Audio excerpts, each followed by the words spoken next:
Les amis, euh, aujourd'hui on est sur un truc beaucoup plus brut, je sais pas encore comment ça va s'appeler. Euh, depuis quelques jours j'écoute les podcasts de Amal Tahir, Garth Therapy, et en fait elle a une manière de podcaster qui est extrêmement brute, où elle prépare rien, elle scripte rien, elle réfléchit. Enfin il y a des thématiques mais en vrai c'est pas ultra écrit en amont. Et en fait, c'est une façon de produire du contenu qui, moi, me plaît parce que je me rends compte que ça va un peu à l'encontre de mon perfectionnisme latent qui souvent m'empêche de passer à l'acte de la réalisation. Donc aujourd'hui, on va faire complètement pas ce que j'ai fait jusque-là, à savoir, il n'y aura pas de coupe. Ce sera pas édité en fait. Je pense que je vais juste larguer le truc comme ça. Alors peut-être que je sais pas encore s'il y aura des clips séparés ou pas, ou juste ce clip-là de moi qui parle d'un truc.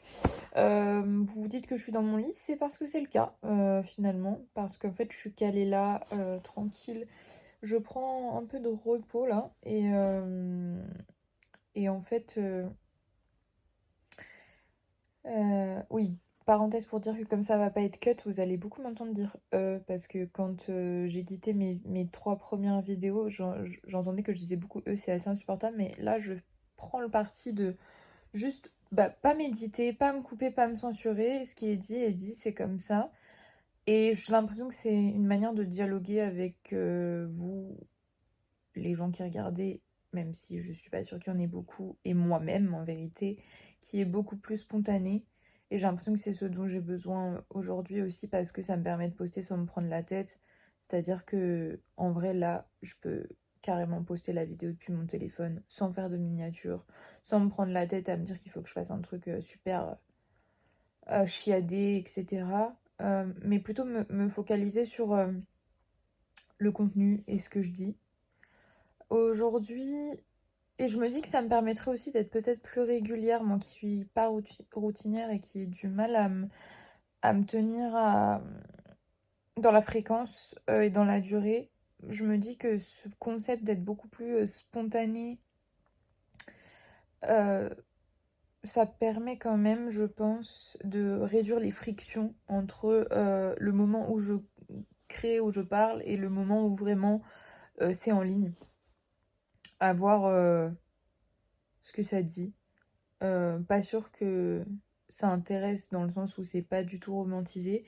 Mais après tout, j'ai l'impression que c'est peut-être aussi pour moi que je le fais parce que bah, aujourd'hui, c'est une journée qui est assez dure pour moi. Enfin, une semaine en vérité, mais là, du coup, on est vendredi. J'ai l'impression que c'est la conclusion. Ouh là là. Je mets pas mon bras comme ça parce qu'en fait, je me suis gaufrée la dernière fois et je me suis fait vraiment un énorme bleu qui est ultra effrayant.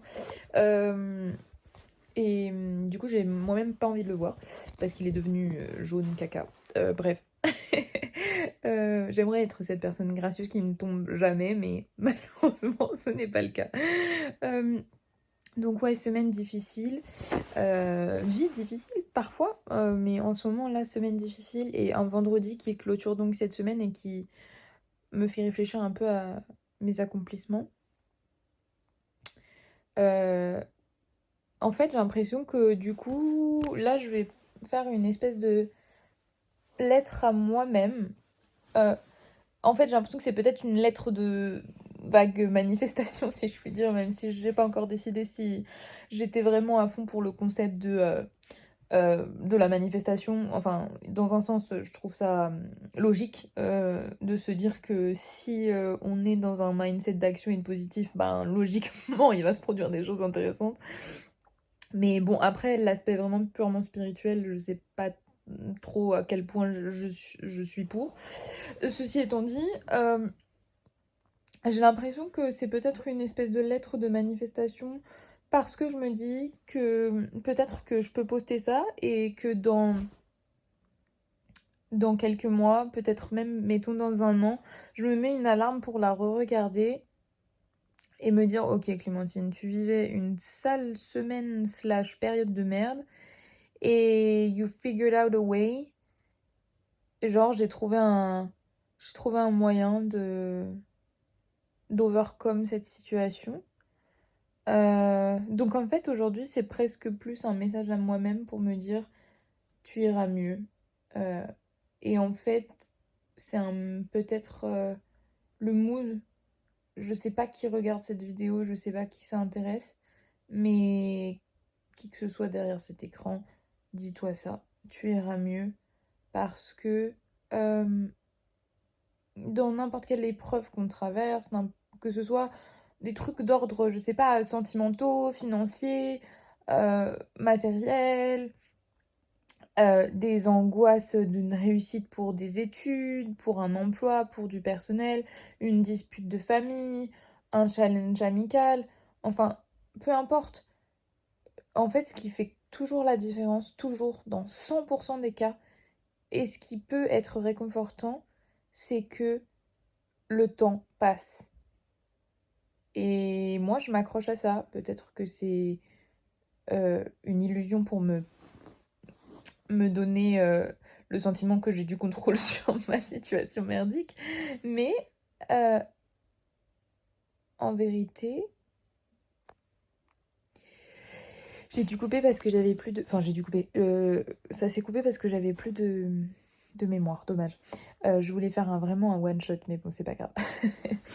Euh, oui, en vérité, euh, le temps passe et les choses vont évoluer dans un sens ou dans un autre. Est-ce qu'elles vont empirer? Est-ce qu'elles vont s'améliorer? Est-ce qu'elles vont stagner un moment? Bah, on peut pas savoir, mais enfin, on peut mettre des choses en place pour faire pencher la balance dans un sens ou dans un autre. Mais c'est sûr que, oh là là, je pense que je dois vous donner le tournis parce que je stabilise vraiment pas bien la caméra, mais c'est le jeu du truc spontané. Vous devez avoir un plan vraiment un peu douteux de ma grosse tête avachie. Euh, mais c'est sûr que euh, j'ai envie de me dire ça, j'ai envie de me dire tu iras mieux parce que je crois que ça va arriver en fait. Peut-être que ça va pas arriver demain, même si j'espère. Pour une seule fois dans ma vie, j'ai joué à l'euro-million, donc peut-être que si je gagne, ça ira mieux demain. Mais euh, si je gagne pas, eh bien, parenthèse pour dire, j'ai joué à l'euro-million parce qu'on est vendredi 13. Et là, je suis en train d'imaginer regarder ça dans un an et me dire si j'ai gagné et me dire oh my god, j'étais vraiment sur le point de découvrir un truc de fou. Enfin bon, bref, là, je suis en train de me faire un film. Euh, mais au final, j'ai envie peut-être que ce truc-là s'appelle tu iras mieux parce que je sais que ça arrivera et je sais pas comment et je sais pas quand. Et peut-être que ça va être par un biais ultra insoupçonné parce qu'il va m'arriver un truc. Peut-être que je vais m'enfoncer encore plus dans un premier temps pour m'amener dans une autre direction. Mais en même temps, je me dis que l'avantage, il y a un principe de base qui est assez connu qui s'appelle la régression vers la moyenne. C'est-à-dire qu'en général, on peut monter très haut ou on descendre très bas dans son niveau de bonheur. Euh, il y a toujours un moment où on revient plus ou moins à quelque chose d'à peu près normal.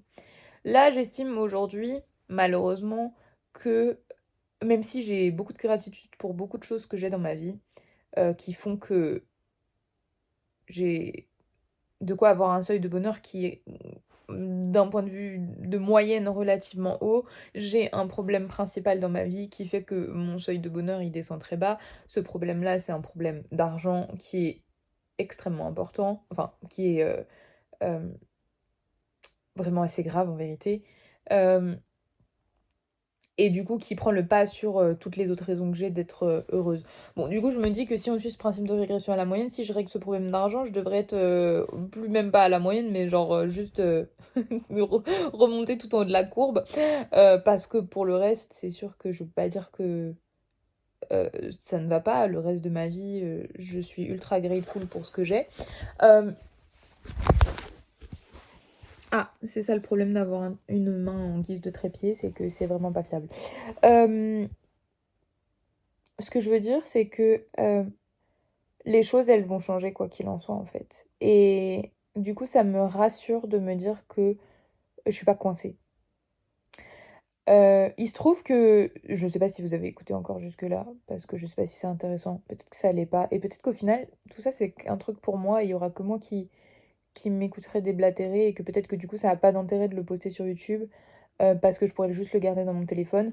Mais en même temps, pourquoi pas documenter ces moments de vie spontanés. Peut-être qu'il y a des gens qui peuvent se retrouver là-dedans et tomber dessus par hasard et se dire ok, je suis pas seule dans cette merde.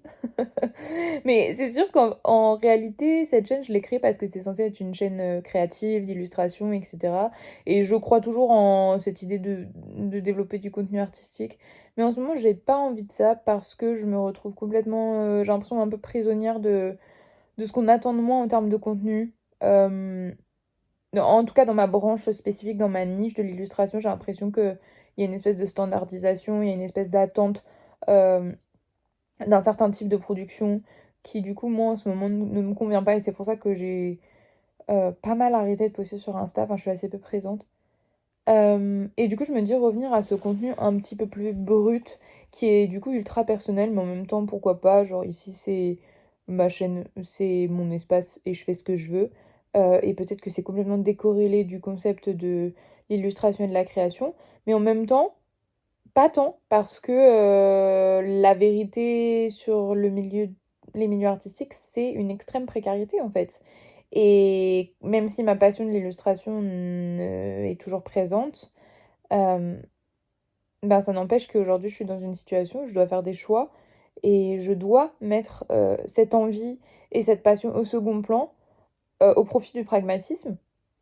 Euh, et donc il y a un vrai débat presque philo sur le curseur entre ben, argent et bonheur, entre faire un travail qui nous apporte de l'argent pour vivre une vie sereine à côté, ou alors tout donner dans un métier passion, mais du coup être un peu stressé au quotidien parce que c'est précaire.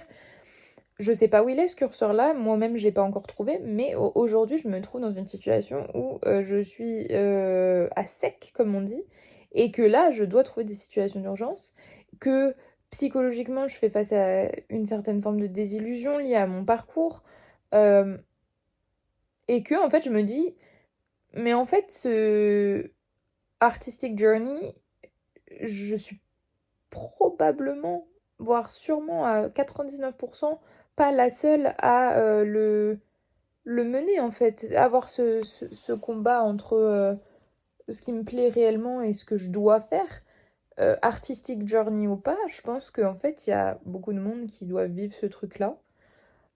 Et donc aujourd'hui je me dis que je me fais une espèce de vidéo lettre ouverte à moi-même et aux autres pour dire tu iras mieux en fait. Parce que même si aujourd'hui tu penses que tu galères, ça c'est quelque chose qui revient beaucoup dans mon discours depuis des mois, voire des années, c'est je galère, je galère, je galère. Et là en fait j'en ai eu marre et je continue de galérer, hein. Là actuellement je suis probablement la première galérienne de France. Mais, mais je fais des choses et je suis dans l'action pour aller mieux en fait. C'est-à-dire euh, filmer cette vidéo complètement random qui euh, ben, en d'autres circonstances où je me serais coincée dans mon perfectionnisme, n'aurait jamais vu le jour. Euh, Chercher un emploi qui, certes, ben, ne me plaira peut-être pas, mais va changer ma situation quoi qu'il en soit. Euh, des marchés, des potentiels clients, mener à bien certains projets que je laissais en veille ou que je mettais pas en priorité.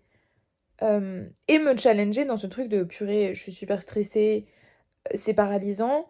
Et à la place, mettre des choses en marche, par exemple, euh, être un peu plus assidue dans le journaling, essayer de me faire à manger correctement, essayer de suivre des routines, m'occuper de mes plantes et de mon jardin, euh, être grateful parce qu'il y a du soleil. Tout ça, c'est des petits actes de résistance à ma galère, quoi. Et c'est pour ça, c'est ça que je veux dire, c'est tu iras mieux, dans le sens où peut-être que aujourd'hui, à l'instant T, il y a des problématiques importantes, tout en sachant qu'il y a d'autres choses pour lesquelles j'ai de la gratitude et qui me portent aussi.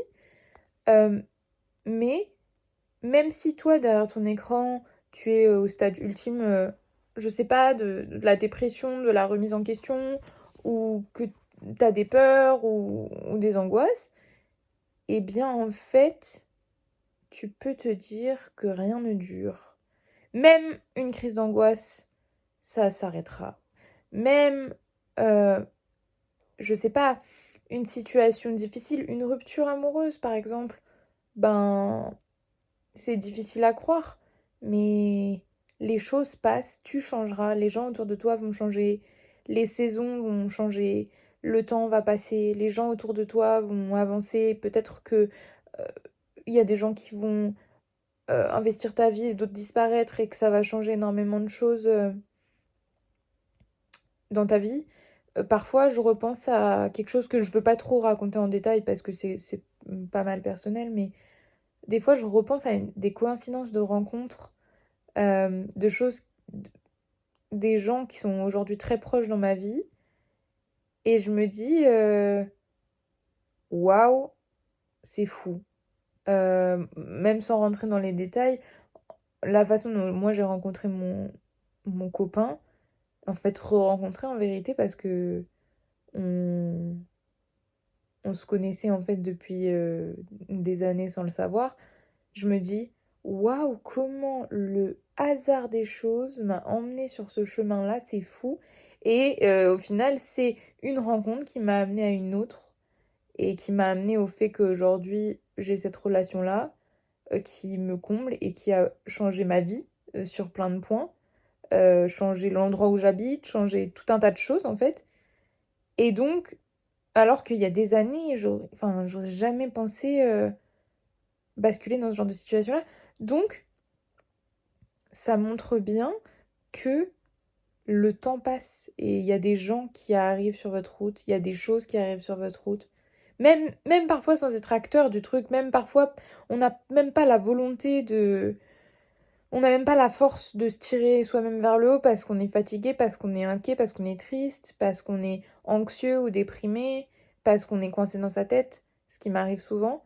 Mais parfois on peut pas empêcher que il y a des forces extérieures qui agissent. Et quand je dis forces extérieures, je parle même pas de spiritualité, je parle juste de, euh, je sais pas, croiser quelqu'un dans la rue, ou recevoir un appel, ou rencontrer quelqu'un, ou, je sais pas, envoyer un mail qui va bouleverser votre vie, ou poster quelque chose sur les réseaux.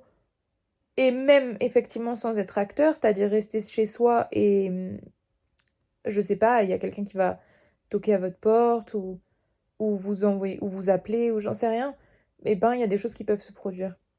Évidemment, si vous êtes acteur, il y a plus de chances qu'il y ait plus de choses qui se produisent.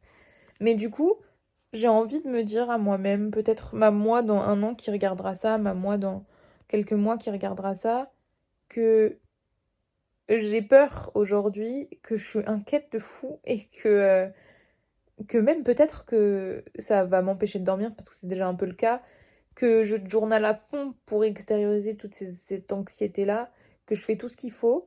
Et je me dis, ça se trouve, là, c'est dans un an.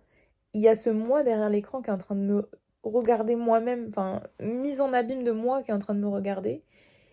Et ça se trouve, toi, la Clémentine du futur, t'es en train de regarder ça et te dire, si tu savais, tu vas avoir un switch dans ta vie, ou tu vas prendre un tremplin, ou tu vas voir dans quelques semaines à quel point ça ira mieux, et je ne peux pas le savoir. Mais je me dis que peut-être dans quelques mois, je regarderai tout ça avec un regard tellement différent. Euh, et c'est ça aujourd'hui qui me porte, c'est me penser à ma moi du futur qui dira: Oh, t'as dépassé ça en fait. Ça y est, c'est bon, c'est réglé. Et même si ça ne l'est pas d'ailleurs, ce sera peut-être ok. Bon, bah c'est pas réglé, mais t'as minimisé les dégâts. Ou alors, c'est pas réglé, mais par contre, t'as trouvé cette solution-là pour tel truc. J'en sais rien. Mais je crois que c'est à ça que j'ai envie de m'accrocher pour me dire que j'irai mieux. C'est que il y a un moi du futur qui existe et qui a fait des choses. Et, et peut-être que c'est ça la manifestation, je sais pas. Peut-être que c'est se dire je me picture moi-même une super baraque et super riche et avec que des gens que j'aime et j'ai la santé, j'ai fait ci, je fais ça. Non, ouais, je crois que dans la manifestation, il y a un truc de parler au présent, etc. Moi, je suis même pas trop dans le protocole de ça, mais je me dis que at some point, je vais y arriver et j'ai envie d'être cette Clémentine du futur qui regarde cette vidéo et qui se dise, mais oui, ça y est, t'as réussi, bravo. Je crois que je vais m'arrêter là pour aujourd'hui. J'aimerais bien faire des occurrences un peu régulières, peut-être tous les jours si j'y arrive, parce que s'il y a une facilité pour poster comme ça juste depuis mon téléphone en random, ça peut être bien. Euh, je sais pas si c'était intéressant, je sais même pas si je vais re-regarder ça en fait avant de le poster. Et ouais, je sais que ça change, mais euh, pourquoi pas finalement ce genre de contenu un petit peu différent, qui est une forme de création aussi, qui est une forme d'introspection, de journal intime. Évidemment, j'aurais pu passer par le format podcast, etc. Mais je sais pas où le poster. Alors, j'avais une page Patreon, mais j'ai pas envie de me faire suer à l'alimenter. Je me souviens même plus de mes codes et tout ça.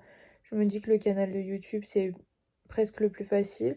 Et aussi, c'est là où c'est une plateforme à laquelle je suis pas mal attachée parce que j'ai jamais eu trop cette forme de dégoût, de côté malsain où je me suis dit je suis en overconsommation, je me sens pas bien, où ça m'apporte des sentiments négatifs envers moi-même, contrairement à des plateformes telles Instagram par exemple, comme je l'ai déjà dit. Donc, ben, faites des likes et des abonnements si vous voulez que ce genre de truc un petit peu random réapparaisse.